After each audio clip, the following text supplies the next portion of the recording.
Matthew chapter 12, verse 15. You know, if we keep going at this pace, I'll only be 85 by the time we finish Matthew. Wow. All right. Where we left off last time was after Jesus heals a man with a shriveled hand in the synagogue at Capernaum, the Pharisees are so outraged by this that they meet to try and figure out a way. They plotted how they might kill Jesus. Verse 15. Aware of this, Jesus withdrew from that place. After all, Jesus was God, omnipotent, meaning all-powerful, omniscient, meaning all-knowing, but he wasn't stupid. Jesus withdrew from that place. Many followed him, and he healed all their sick. This is kind of worth taking a look at. First of all, Jesus leaves Capernaum. People follow him. Well, there's nothing surprising to me about that. If I had been ill, I think even if I hadn't been ill, what I saw in Capernaum would have made me even more curious about Jesus. But if I had a need, if I was ill, if I had a condition, without doubt, I would have followed him. And then it says, he healed all their sick. Now, if I get this right, and okay, I don't want to be an egotist, but I think I did get it right. Nobody who came to him for healing in this scenario went away without being healed. This, to me, is incredible. Now, I have heard it taught that this is how Jesus always does it. Nobody who comes to him, really comes to him in full faith, gets turned away without their healing. You know, that's not how I've seen it work in my life, and I don't know. I don't think Matthew recorded this as a promise that everybody who is sick and calls out to Jesus is going to have a healing. Just don't see it. And when he healed them, according to verse 16, he warned them not to tell who he was. Now, he didn't say, don't tell anybody about this. He just said, don't tell them who I am. There's I mean, we're not, this is not halfway through. The whole book from Matthew is 28 chapters long, so this is less than halfway through, but this is a good bit into his ministry, and he is still kind of in stealth mode when he can be. It's hard to stay in stealth mode when you heal people, when you essentially heal everybody with an illness who comes to you.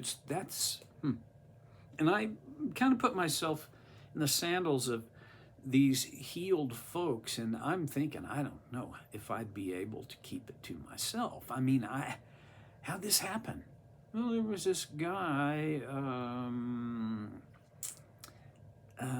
he's Simon Capernaum, and when he left, I followed, and this guy, well, pretty amazing. I don't know. Okay, why did Jesus kind of conceal his identity in this way? Verse 17 is the answer. This was to fulfill what was spoken through the prophet Isaiah. Matthew quotes Isaiah a good bit. Here's my servant whom I have chosen, the one I love, in whom I delight. He's speaking for God. God speaking in the first person through Isaiah. I will put my spirit on him, and he will proclaim justice to the nations. He will not quarrel or cry out. No one will hear his voice in the streets. A bruised reed he will not break, and a smoldering wick he will not snuff out, till he leads justice to victory. In his name, the nations will put their hope. It's very poetic, and I'm even going to say prophetic language. Much of the prophecies, especially from Isaiah, are in this poetic form. They are metaphorical, they're symbolic. He'll proclaim justice to the nations. This is a hot button in our culture. And culture has given it a name that it shouldn't need. They've called it social justice.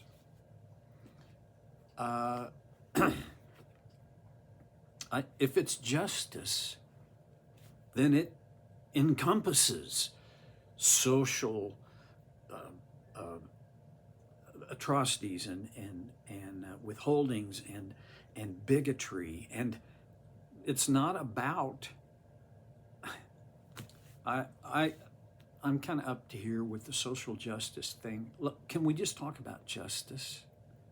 Because if it's true justice, then everything the social justice people are after is addressed by justice. Jesus came to proclaim justice, and yet, put on your thinking cap.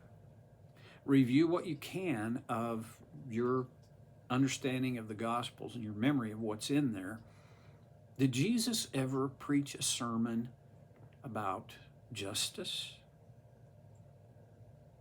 Did he ever have a teaching that was about justice? See, well, yeah, he did. In the Sermon on the Mount.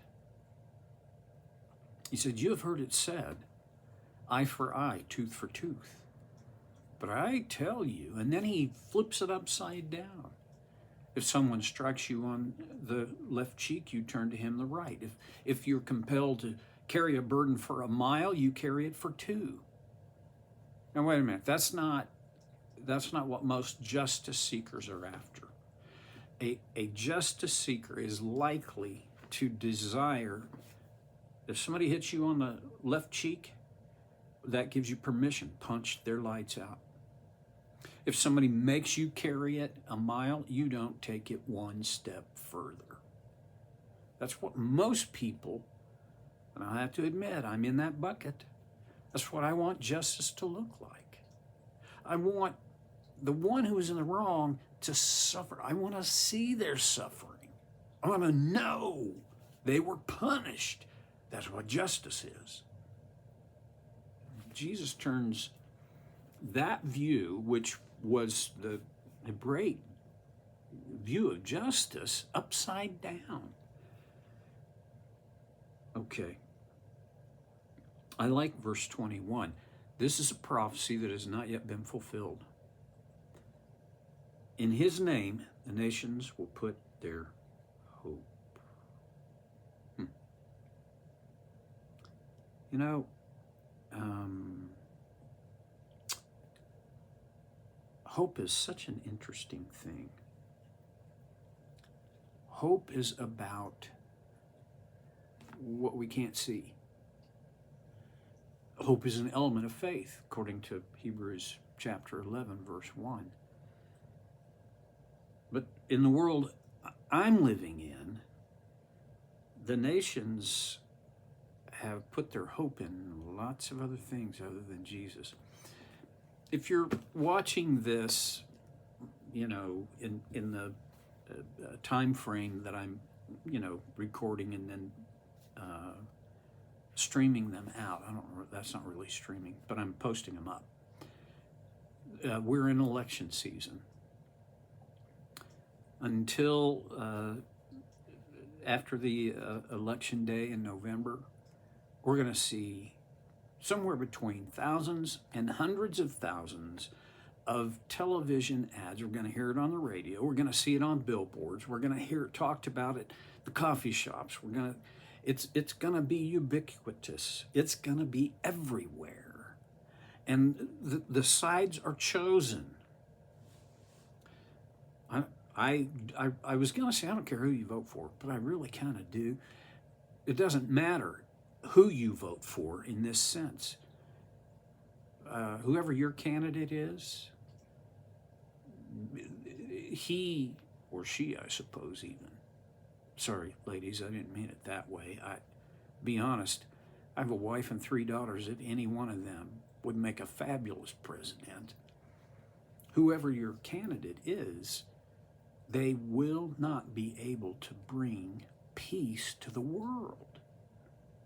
Now, some are going to do better than others at it, but there's only one who can bring that peace. There's only one who it would be wise to place our hope in, and he's not a politician at all. And you know it's Jesus. There will come a time, according to the Apostle Paul, in the book of Philippians, there will come a day when every knee shall bow and every tongue confess that Jesus is Lord. Then the nations, every nation, will, in one form or another, put their hope in him. Or this is also part of that picture. All the things that they had put their hope in up to that point will be shown for what they are. They're a mist.